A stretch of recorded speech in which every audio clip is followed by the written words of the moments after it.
জন্য জুলাই পরবর্তী সময়ে জাতীয় নাগরিক পার্টি এনসিপি গঠিত হয়েছে এবং আমরা চেষ্টা করে যাচ্ছি প্রতিনিয়ত আপনাদের দোরগোড়ায় গিয়ে আপনাদের আশা আকাঙ্ক্ষার বাস্তবায়নের জন্য কাজ করে যাওয়ার জন্য। আপনারা জানেন নির্বাচন পরবর্তী সময়ে আমাদের অনেক আশা আকাঙ্ক্ষা ছিল বর্তমান সরকারকে নিয়ে, কিন্তু আমরা দেখতে পাচ্ছি সেই আশা আকাঙ্ক্ষার কোনো কিছুই বাস্তবায়ন হচ্ছে না। আমাদের বর্তমান সরকার বিএনপি সরকার তারা ঘোষণা দিয়েছিল যে দ্রুত কর্মসংস্থান করবে 1 কোটি মানুষের এবং 18 মাসে তা করবে, কিন্তু 4 মাস হয়ে গেছে এখনো কিন্তু আমরা কোনো কর্মসংস্থান দেখিনি। আপনারা কি দেখেছেন কেউ? আপনাদের নাটোরে কোনো কর্মসংস্থান হয়েছে? হয়নি। তো এই যে ফাঁকা বুলি ফাঁকা আওয়াজ বিগত সময়ের সরকারগুলো দিত এবং তারই ধারাবাহিকতায় আবার আমরা দেখতে পাচ্ছি। আপনারা জানেন যে জুলাইয়ের সাথে কত বড় প্রতারণা করেছে আমাদের এই বিএনপি জুলাই সনদের সাথে সংস্কারের সাথে যেই গণভোটের গণরায় 70% মতো যেই সংখ্যক মানুষ গণভোটে গণরায় দিল হের পক্ষে, সেই রায়কে তারা প্রত্যাখ্যান করে দিল। এই যে আশা আকাঙ্ক্ষার জায়গাগুলো ছিল, আপনাদের যে ম্যান্ডেট যেটা দিয়েছিলেন সেটা কিন্তু বর্তমান সরকার শেষ করে দিল। তো আমরা চাই বর্তমানে যারা সরকার আছেন তাদের দ্রুত সম্মতি ফিরুক, তারা যেন এই সংস্কারের জন্য কাজ করে। এছাড়াও সারা দেশে চাঁদাবাজ দুর্নীতি সবকিছু একাংশে চলে যাচ্ছে, তো সেগুলো যেন বন্ধ করা হয়।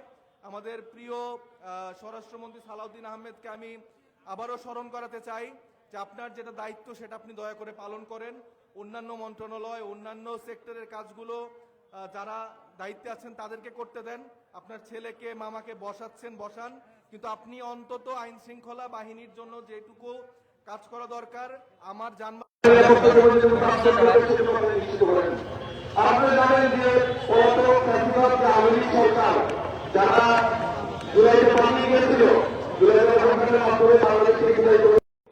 তাদেরকে আপনারা দেখতে পাবেন যে নতুন দিল্লির হেডকোয়ার্টারে বসে বসে খুনি হাসিনা বেয়াদব একটা মহিলা প্রতিনিয়ত আজে বাজে করে আমাদেরকে নানা রকম করে থ্রেট দেওয়ার চেষ্টা করে।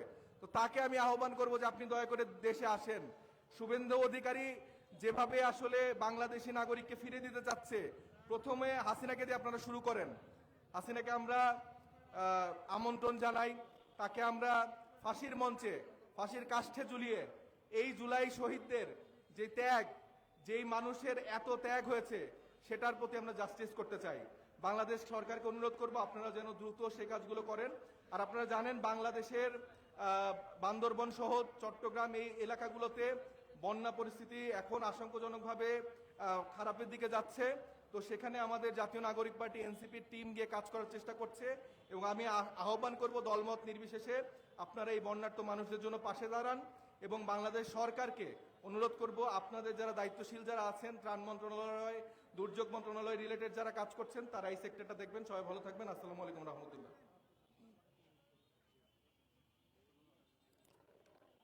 ধন্যবাদ। এবার আমাদের মাঝে বক্তব্য নিয়ে আসবেন নাটোর জেলা এনসিপির সম্মানিত আহ্বায়ক আব্দুল মান্নাব ভাই। আব্দুল মান্নাব ভাইকে তার বক্তব্য রাখার জন্য বিশেষভাবে অনুরোধ করছি। বিসমিল্লাহির রহমানির রহিম।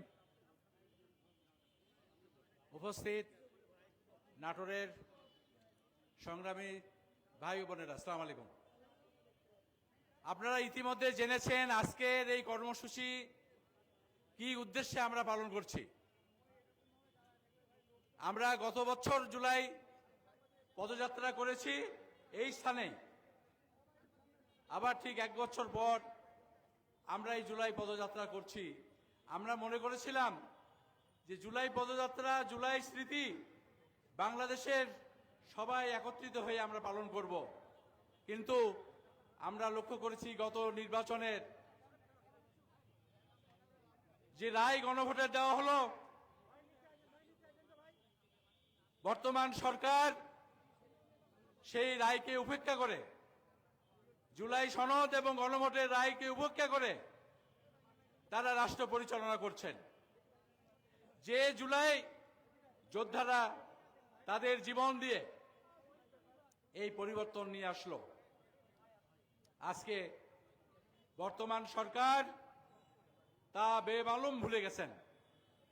এই জন্য আজকে আমাদের পথে নামতে হয়েছে, আজকে আন্দোলন করতে হচ্ছে গণভোটের রায় বাস্তবায়নের জন্য, জুলাই সনদ বাস্তবায়নের জন্য। দেশের পরিস্থিতি খুব একটা ভালো আমাদের মনে হচ্ছে না। আমরা যদি সংক্ষেপে বলি, দ্রব্যমূল্য জনগণের নিয়ন্ত্রণের বাহিরে, বিদ্যুতের অনেক সমস্যা। আজকে নাটোরে একটা বিদ্যুতের সুনাম ছিল, কিন্তু নাটোরেও আমরা দেখছি এখন বিদ্যুতের ঘন ঘন লোডশেডিং আমরা দেখতে পাই। বর্তমান সরকারের কাছে অনুরোধ থাকবে যে অন্তর্বর্তী সরকার যেভাবে দেশ পরিচালনা করলো তার থেকেও তো আজকের অবস্থা আমরা শোচনীয় দেখছি। আপনাদের ভুলে গেলে চলবে না, আগামী নির্বাচন তত্ত্বাবধায়ক সরকারের অধীনে হবে। 91 থেকে 2008 পর্যন্ত আমরা দেখেছি কোন দল দুইবারের ক্ষমতায় আসতে পারে নাই। একবার ক্ষমতায় থেকে পরের বার তারা ক্ষমতায় আসতে পারে নাই। আগামী নির্বাচন যেহেতু তত্ত্বাবধায়কের আন্ডারে হবে, আমরা মনে করি আপনারা তৈরি থাকুন। জনগণের ম্যান্ডেট নিয়ে আগামীতে 11 দলীয় জোট এনসিপি ইনশাআল্লাহ সরকার গঠন করবে। আমি বক্তব্য দীর্ঘায়িত করব না। নাটোর জেলার আহ্বায়ক হিসাবে আপনাদের কাছে শুধু এটুকু বলবো যে আমাদের অনেক জাতীয় নেতৃবৃন্দ আজকে আসতে পারেন নাই। তারা অনেকেই বিভিন্ন কাজে তারা এই দলের কাজ করছেন বিভিন্ন জায়গায়। আজকে যারা উপস্থিত হয়েছেন এদের মধ্যে আমাদের একজন মাননীয় জাতীয় সংসদ সদস্য আছেন, উনি কুড়িগ্রাম থেকে নির্বাচিত ডক্টর আতিক মুজাহিদ। ওনাকে নাটোরবাসীর পক্ষ থেকে আমরা সম্বোধন জানাই যে এই যে সারা বাংলাদেশে এনসিপির যে কয়জন সংসদ সদস্য হয়েছেন, আজকে আমরা মনে করি যে এনসিপির যে কয়জন সংসদ সদস্য আছেন তারা বাংলাদেশে জাতীয় সংসদকে একটা কার্যকর সংসদ হিসাবে তারা প্রতিষ্ঠিত করতে পেরেছেন। বাংলাদেশের মানুষ কোন এমপিকে চেনে না, কিন্তু এনসিপির এই মাত্র 8 জন এমপিকে তারা সবাই চেনেন। আপনাদের অনুরোধ জানাবো, আগামীতে আমরা আপনাদের দাবি দাওয়া নিয়ে মাঠে আমরা আসব। আগামীতে আপনারা আমাদের পাশে থাকবেন ইনশাআল্লাহ। যেসব যৌক্তিক দাবি রাজপথে আমরা এটা আদায় করে ছাড়ব। আজকে সবাই আপনারা উপস্থিত হয়েছেন, সবাইকে ধন্যবাদ দিয়ে আমার বক্তব্য শেষ করছি। আসসালামু আলাইকুম। ধন্যবাদ আব্দুল মান্নান ভাইকে। ভাই পুরো সাইড ব্লক করলে হয় কখনো? এটা তো আপনাদের সেন্সে থাকতে হবে না, একটা সাইড নেন। আপনি পুরোটা ব্লক করছেন কেন? অর্ধেক নেন। তাহলে আজকে যারা বাইরে থেকে এসে দেখবে না, কেউ দেখবে না, দেখতেই পাচ্ছে না। পরেরটা দেন, পরেরটা দেন। এসব ভাই এবার আমাদের মাঝে বক্তব্য নিয়ে আসবেন সারোয়ার তুষার ভাই, যুগ্ম আহ্বায়ক কেন্দ্রীয় কমিটি। আসসালামু আলাইকুম। প্রিয় নাটোরবাসী, জাতীয় নাগরিক পার্টি এনসিপির জুলাই পদযাত্রার অংশ হিসেবে আজকে আমরা নাটোরে উপস্থিত হয়েছি। বিরূপ আবহাওয়া এবং আমাদেরও আসতে কিছুটা সময় লেগেছে। পাবনা থেকে আমরা এখানে এসেছি। আপনাদের সবাইকে আমরা ধন্যবাদ জানাতে চাই যারা এখানে উপস্থিত আছেন। জাতীয় নাগরিক পার্টি এনসিপি গত বছরও জুলাই পদযাত্রা করেছিল জেলা পর্যায়ে। এবার আমরা উপজেলা পর্যায়ে এই জুলাই পদযাত্রার আয়োজন করেছি। জুলাই গণহত্যার বিচার, সংস্কার, কর্মসংস্থান এবং গণভোট বাস্তবায়নের লক্ষ্যে আমাদের এই জুলাই পদযাত্রা অব্যাহত রয়েছে। প্রিয় নাটোরবাসী, আপনারা নিশ্চয়ই খেয়াল করেছেন, জুলাই গণহত্যার 2 বছর পার হওয়ার পরেও আমরা যেটা আশা করতে পারি নাই, বিভিন্ন জেলায় গিয়ে আমরা স্থানীয়দের কাছ থেকে সেই কথাটাই শুনতে পাচ্ছি। পাবনা থেকে দুঃখ ভারাক্রান্ত মন নিয়ে আমরা এখানে এসেছি। ওখানকার এমপি, নাম সহই বলতে চাই, বিএনপির এমপি শিমুল বিশ্বাস জুলাই গণহত্যায় সরাসরি ছাত্র জনতার উপরে গুলি করে 3 জনকে হত্যা করেছে। সেই আওয়ামী লীগের চেয়ারম্যান আবু সাইদ খানকে সরাসরি শেল্টার দিয়ে পাবনা শহরে একটা ত্রাসের রাজত্ব কায়েম করেছেন। বিএনপির প্রধান এবং মাননীয় প্রধানমন্ত্রী তারেক রহমানকে বলতে চাই, আপনারা তো অনেক ধরনের হুঙ্কার দিচ্ছেন বাংলাদেশে আওয়ামী লীগকে রাজনীতি করতে দেবেন না।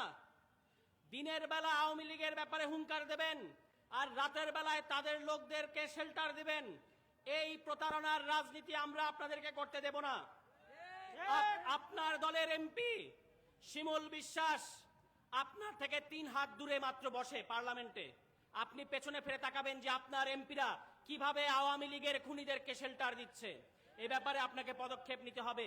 রক্তের দাগ এখনো শুকায় নাই, কিন্তু সামান্য কিছু অর্থের লোভে আপনার দলের এমপিরা, আপনার দলের নেতারা আজকে জুলাই গণহত্যার খুনিদেরকে, যারা আমাদের ভাইদেরকে, আমাদের বোনেদেরকে কবরে পাঠিয়েছে, তাদের সাথে আতাত করছে। আপনার লজ্জা থাকা উচিত দলীয় প্রধান হিসেবে। মাননীয় স্বরাষ্ট্রমন্ত্রীর লজ্জা পাওয়া উচিত যে আপনার দলের এমপিরা, আপনার দলের লোকেরা এরকম খুনিদেরকে আশ্রয় দিচ্ছে। কথা খুব বেশি বাড়াবো না। আপনারা জানেন, একটু আগে আমাদের জেলার সম্মানিত আহ্বায়ক বলেছেন তত্ত্বাবধায়ক সরকার ব্যবস্থা ফিরে এসেছে। এর মানে হচ্ছে নিরপেক্ষ সরকারের অধীনে নির্বাচন হতে হবে, এবং এই রায়ের আরেকটা অর্থ হচ্ছে তত্ত্বাবধায়ক সরকার ব্যবস্থা বাতিল করে দেওয়া। এটা ছিল শেখ হাসিনার বাংলাদেশের মানুষের সাথে সবচেয়ে বড় বেইমানি এবং গাদ্দারি। এই রায়ের মধ্য দিয়ে এটাই প্রতিষ্ঠিত হয়েছে। কিন্তু সরকার বাহাদুরকে আমরা স্মরণ করিয়ে দিতে চাই, আপনারা বলেছেন জুলাই সনদ অক্ষরে অক্ষরে বাস্তবায়ন করবেন। তত্ত্বাবধায়ক সরকার ব্যবস্থা অতীতে আপনারা গিট্টু পাকিয়েছেন। এটার মধ্য দিয়ে কিভাবে অবৈধভাবে ক্ষমতায় আসা যায়, এটাকে ম্যানিপুলেট করে সেই কাজ আপনারা অতীতে করেছেন। একই জিনিস সামনে যদি পুনরাবৃত্তি করতে চান, আপনাদের পরিণতি আওয়ামী লীগের চেয়ে আলাদা কিছু হবে না। সুতরাং জুলাই সনদে তত্ত্বাবধায়ক সরকার ব্যবস্থার যে ফর্মুলা দেয়া আছে, ওই ফর্মুলা অনুযায়ী তত্ত্বাবধায়ক সরকার ব্যবস্থা গঠন করতে হবে। ওই সাবেক বিচারপতি আপনাদের দলীয় বিচারপতিদের ওখানে বসাবেন। এই জিনিস এবার কিন্তু আর মেনে নেওয়া হবে না। এবং জনগণের মধ্যে ক্রমেই এই ধারণা দৃঢ় হচ্ছে যে আপনারা আগামী নির্বাচনে কারচুপি করতে চান। এই কারণে আপনারা গণভোট বাস্তবায়ন করছেন না, এই কারণে আপনারা জুলাই সনদ বাস্তবায়ন করছেন না। সুতরাং আপনি 2 জিয়ার সন্তান হিসেবে জনাব তারেক রহমান, আপনাকে গণভোট বাস্তবায়ন করতে হবে। আওয়ামী লীগের জন্য ভারত আছে, আপনার জন্য কিন্তু অন্য কোনো দেশ নাই। এটাই আপনার দেশ, এদেশেই আপনার ভবিষ্যৎ, এদেশেই আপনার দলকে থাকতে হবে। সুতরাং এদেশের মানুষের ওপরে কোনো ধরনের জুলুম কিংবা তাদের সাথে প্রতারণা করার চেষ্টা করবেন না। সবশেষ কথা যেটা বলতে চাই, এই যে গণভোট যেটা আপনারা ভোট দিয়েছিলেন, এই গণভোট কিন্তু বিএনপি সরকার বাস্তবায়ন করে নাই। অথচ তারা গণভোটে হ্যাঁ ভোট দিবেন এই কথা বলে আপনাদের আবেগ তাদের দিকে নিয়ে গেছে, তারা আপনাদের ভোটটা তাদের দিকে নিয়ে গেছে। কিন্তু এখন নির্বাচন হওয়ার পরে তারা জনগণের সাথে প্রতারণা করছে। এই প্রতারণার রাজনীতি বিএনপিকে ছাড়তে হবে। এবং শেখ হাসিনার উদ্দেশ্যে বলতে চাই, পলাতক শেখ হাসিনা বলেছেন তিনি এবছরের অক্টোবরে নাকি নভেম্বরে দেশে ফিরে আসবেন। আপনি দ্রুততম সময়ের মধ্যে দেশে আসেন, দেশের ফাঁসির কাষ্ঠ, ফাঁসির দড়ি আপনার জন্য অপেক্ষা করছে। পরিশেষে নাটোরবাসীকে ধন্যবাদ জানাতে চাই। আমাদের দুদণ্ড শান্তি দিয়েছিলেন নাটোরের এনসিপি, সেই নাটোরের এনসিপিকে শুভেচ্ছা জানাতে চাই। আপনারা সামনের দিনে নাটোরে আমাদের রাজনীতিকে এগিয়ে নেবেন এই প্রত্যাশা জানাচ্ছি। সবাই ভালো থাকবেন। আসসালামু আলাইকুম। ইনকিলাব, ইনকিলাব। অসংখ্য ধন্যবাদ সারাত তুষার ভাইকে। এবার আমাদের মাঝে বক্তব্য নিয়ে আসবেন ডক্টর আতিক মুজাহিদ এমপি, যুগ্ম আহ্বায়ক কেন্দ্রীয় কমিটি।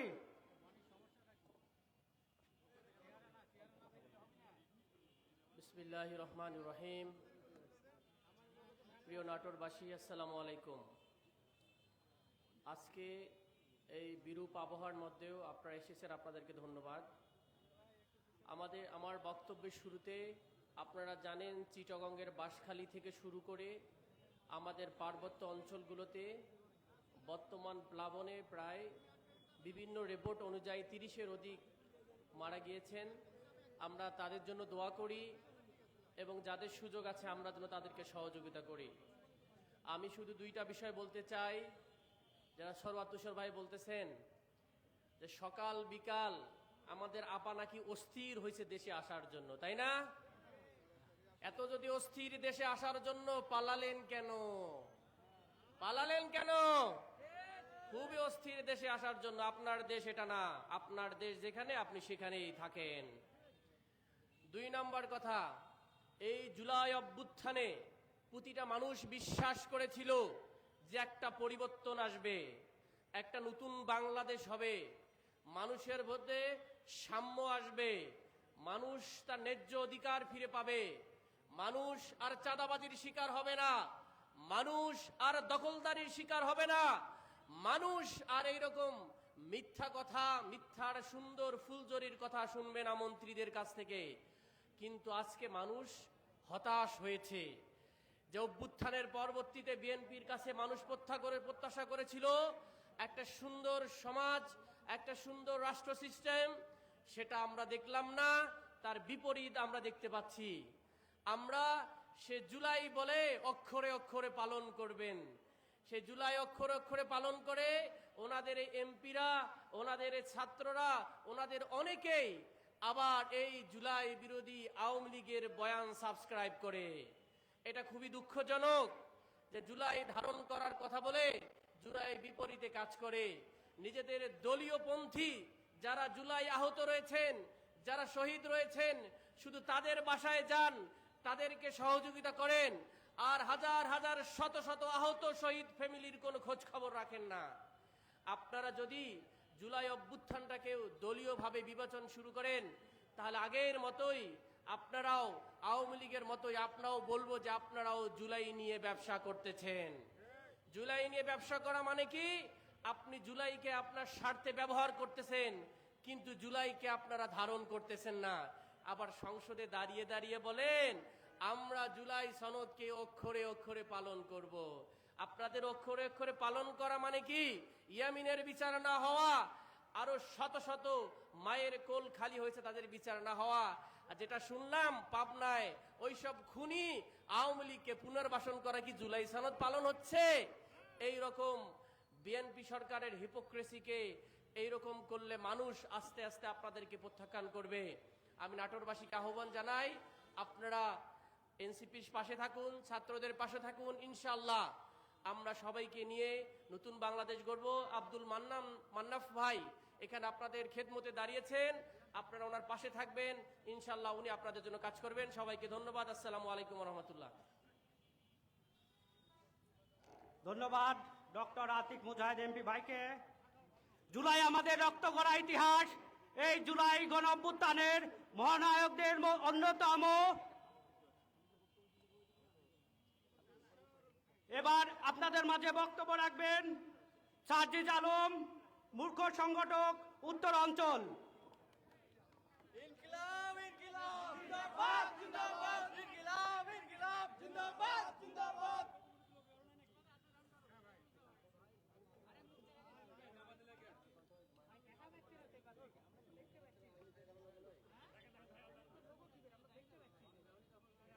বাংলাদেশের ঐতিহ্যবাহী জেলা আমাদের এই নাটোরে আজকের এই উন্মুক্ত পথসভায় সম্মানিত উপস্থিতি, যারা বিভিন্ন প্রান্তে দাঁড়িয়ে আমাদের কথা শুনছেন, আপনাদের সবাইকে জানাই সালাম, আসসালামু আলাইকুম ওয়া রাহমাতুল্লাহ।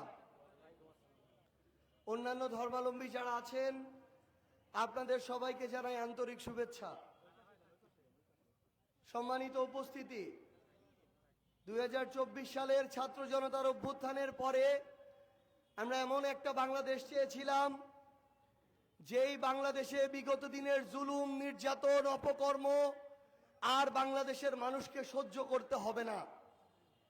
আমরা এমন একটা বাংলাদেশ চেয়েছিলাম যেখানে প্রত্যেকটা সরকারি অফিস আদালত মানুষের সেবার একটা আশ্রয়স্থল হয়ে উঠবে। আমরা এমন একটা বাংলাদেশ চেয়েছিলাম যেখানে প্রত্যেকটা মিডিয়া জনগণের পক্ষে, রাষ্ট্রের পক্ষে, ইনসাফের পক্ষে কথা বলবে। আমরা এমন একটা বাংলাদেশ চেয়েছিলাম যেখানে রাজনৈতিক দলগুলো নিজের মধ্যে হানাহানি বন্ধ করে জনগণের জন্য ভালো কাজ করার প্রতিযোগিতা করবে।